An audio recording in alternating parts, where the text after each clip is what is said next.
কিরে কিরে আপন, তোরা এখানে কি করছিস?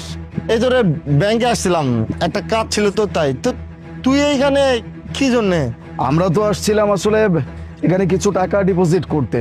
একটা নতুন ফ্যাক্টরি করব তো, 50 বিঘার মতো জমি কিনতে হবে। এই জন্য টাকা ডিপোজিট করতে আসছিলাম। কিন্তু তুই কাজে আসছিস, ভালো কথা। মা বোন ওরা এখানে কি করছে? আহ, আসলে ভাইয়া ওই আমাদের একটু জমি রিলেটেড একটু কাজ ছিল, এই জন্যই মা আর আমার আসতে হয়েছে। জায়গা জমি, ঠিক বুঝলাম না। এই তোর হাতে এইসব কিসের কাগজপত্র? না না, কিছু না, এটা কিছু না। দেখি আমাকে দেখা তো।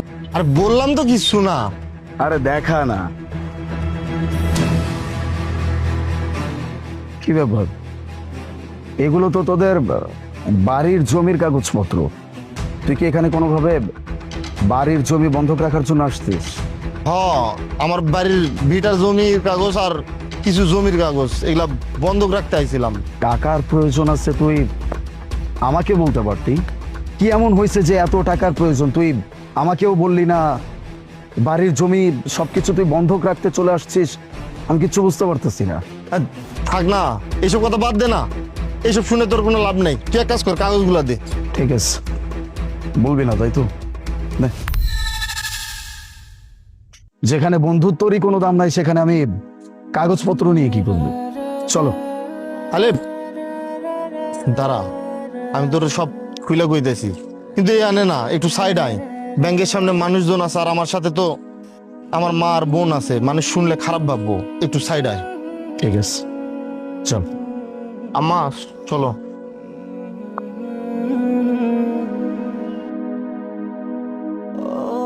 বলতো এখন কি হয়েছে?